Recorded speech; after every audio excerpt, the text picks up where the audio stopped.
I forgot he was still on Close Friends. That is the whole reason this got messy. The green ring got him?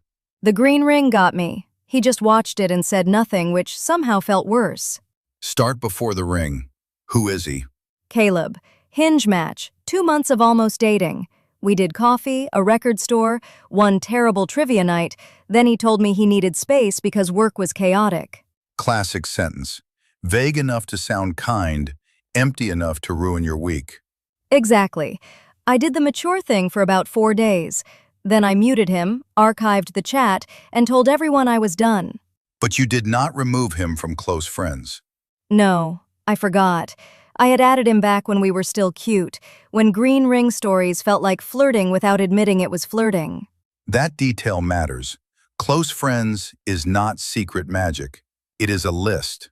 But emotionally, people treat it like a little velvet rope. 3 weeks after he disappeared, I posted the most boring story imaginable: rain on a coffee shop window. No selfie, no song, just the caption, "This place still has the bad chair." Bad chair? The chair at the table where he sat on our first date. It wobbled so hard he kept spilling water.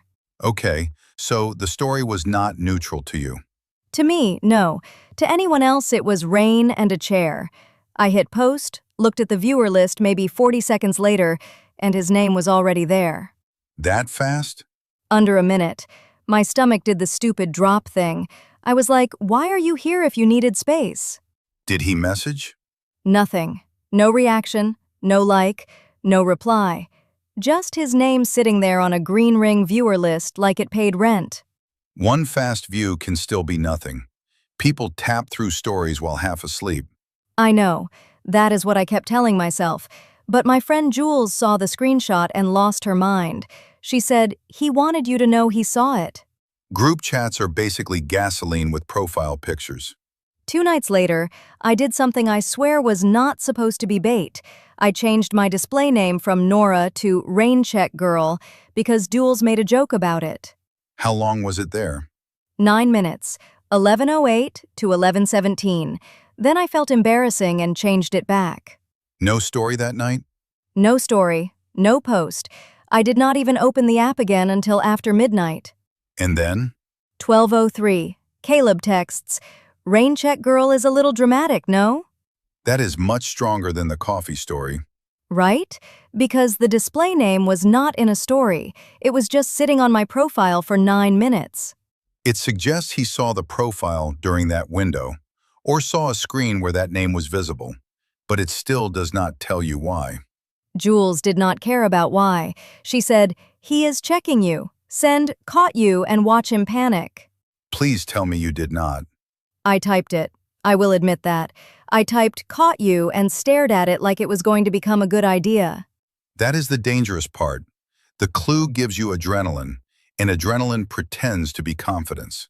So I deleted it. But then I started doing math like a detective who badly needs a nap. What math? Coffee story posted at 8:41. He viewed before 8:42. Display name changed at 11:08. Text at 12:03. There was no public post in between. No mutual friend tagged me. Nothing. That is the shape of a pattern. Visible close friends view, temporary profile change, private text echo. The mistake is turning the pattern into a confession.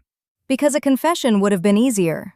Of course, if the timeline could prove he missed you, you would not have to ask him anything. That is exactly what I wanted.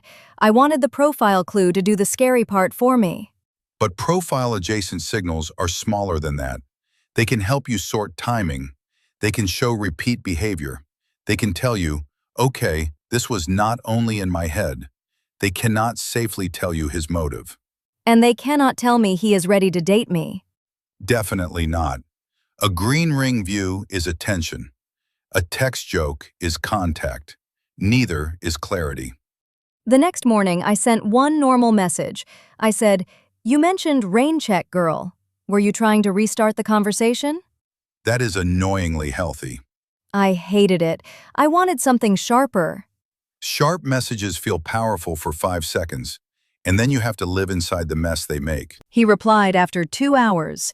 He said, I miss talking to you, but I do not know what I want right now. There it is. There it was.